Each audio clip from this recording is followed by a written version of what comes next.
What's up, Melonheads? Cameron Redacted here, and this is the pangolin, a defensive powerhouse, an apex predator of the African savannah, and a reincarnation of God.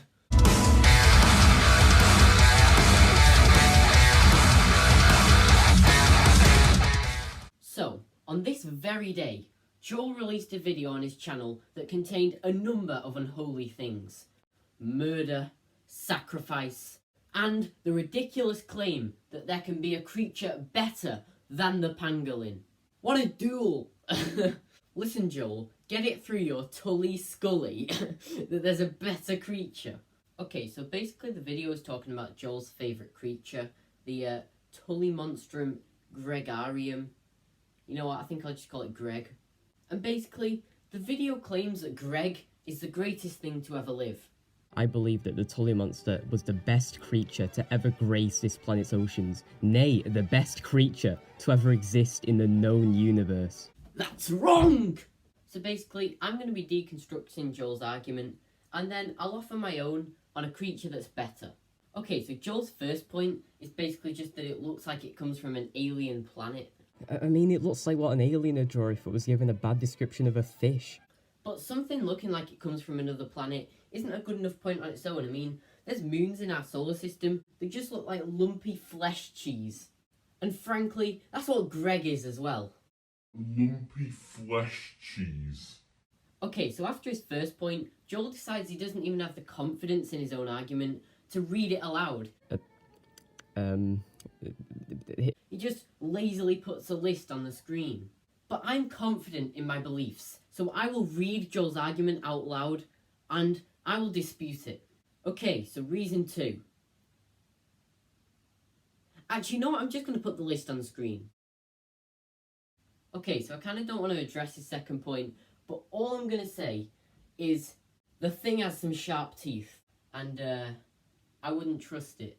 The other way around, potentially, yes, you could be onto something, but with its teeth, its mouth, nah.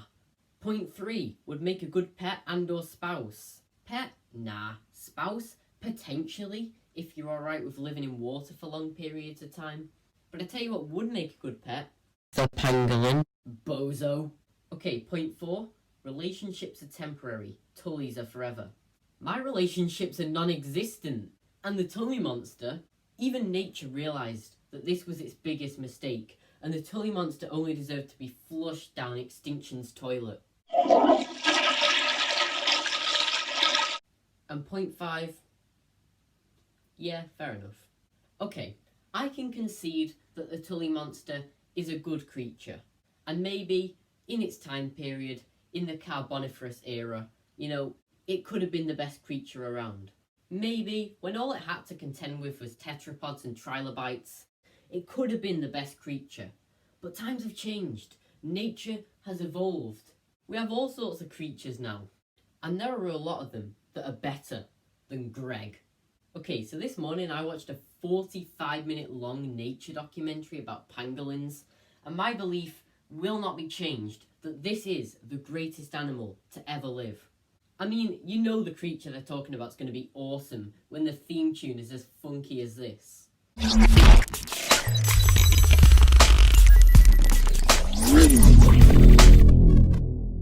So, I'm going to take you through my points on why the pangolin is the best. Point 1. They're just so cute. I mean, here, let me show you this video of a baby pangolin, and try not to let your heart melt like a frozen tully monster on VY Canis Majoris. They've got very poor eyesight apparently, but they've got a very keen sense of smell. And he's like a little pine cone. This godly creature is just so many thousands of times better than this overgrown fish finger. Anyway, let me clear that abomination off your screen. And give you some reassuring eye nourishment in the form of this baby animal. And he's like a little pine cone. But that's not the best part of it. Its name is Sid. Sid, it's so fantastic to meet you. I've heard so much about you. Sid! Sid! Its name is Sid. Its name is Sid. His name is Sid. Its name is Sid. Point 2. Okay, so I don't know if you know the famous quote from Thor when Odin says, "A wise king never seeks out war, but he must always be ready for it." yeah, well, I feel like the pangolin's the living embodiment of that quote. Also, I feel like it's kind of fitting that Odin is a literal god. It's like he's giving advice from one god to the next. But one's this fierce Asgardian warrior, and the other is this little baby thing called Sid. But anyway, the pangolin represents that quote perfectly. Because although the pangolin is strictly a carnivore, it's not one of these animals with these juggernaut teeth and claws that could rip open a desk.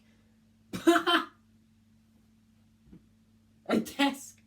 Why would it rip open a desk? Of all the analogies I could have used there, a desk. When would it come into contact with a desk? Oh, it's because my desk is in front of me. You know what, I'm going to go with it. It's not one of these creatures with the massive teeth and claws that could rip open a desk. It looks more innocent. But instead of all these teeth and claws, what it has is armour. It feels like a creature whose own biology is saying, I won't hurt you, but if you attack me, I will defend myself. And my goodness does it need to defend itself, because upon reading, some of its main predators are lions, tigers and leopards. The fact that this thing can look so unbelievably cute and yet have to defend itself on a day-to-day basis from the world's most dangerous predators says a lot about this thing. But anyway, what it'll do if it feels under threat is it'll curl up in a ball so that all the predator can see is its armoured impenetrable back. Which is really cool because it means we both have the exact same defence mechanism when things go wrong. I ran out of apple juice today. And a cool fact about a pangolin's armour is that its scales are meant to be considered lucky. So yeah, my animal wears a plate of armour coated in fate and destiny. Tully over here probably reeks of fish oil. Point 3. A few episodes ago, I talked about birds and insects and some of the ones that annoy me. Well, I wouldn't be having these problems if I had a pangolin, because one of the key components of their diet is insects. By the way, I think the insects have seen that video because I talked in that episode about a fly that dropped onto my ear while I was watching TV.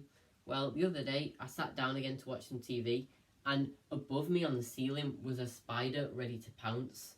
So, send help. But yeah, the pangolin eats insects. Point 4. Okay, Joey Duel. It appears you actually have something in common with the pangolin. Both of you are under constant threat from poachers, and that's actually one of the main things the documentary talked about. But it's not one of these animals that's poached for a somewhat logical reason, like tigers where they get the fur for medicine. It's poached for two main reasons. The scales, which as I mentioned earlier are considered lucky, and it's meat. And I don't mean it's meat, I mean it's meat. Ugh, thanks for clarifying. The fact that somebody could look at chicken and bacon and be like, nah, and then look at this thing and be like, I just realised I kind of recreated the Drake meme. So yeah, feel free to use that meme format. But anyway, that concludes the portion of the video where I argue a case for pangolins. But now, I just have a few general points. Okay, I am aware that going against the Cajole channel is a risky decision. I mean, Joel, as he says, he's the bigger man, and he has the bigger channel. He has a strong legion of loyal followers who, even after taking a break for a year, will still flock to his videos in numbers and offer unconditional support, whilst all I have is a bunch of people that call my Google SketchUp flag stupid. But I just can't let pangolins be ignored like this and have these stupid floppy fish get all the credit.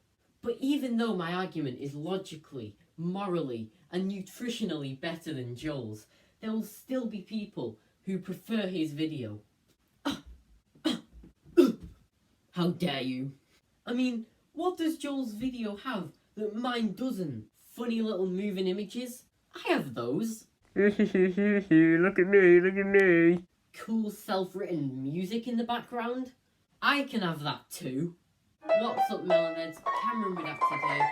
A sacrifice? I'll sacrifice myself. A likeable narrator? Anyway, the point is, Joel is stupid. Moving on. Okay, Joel, I'm sorry. There's been a lot of personal attacks in this video. Okay, I just want to make it up to you. I mean, it's not like I like pangolins more than you.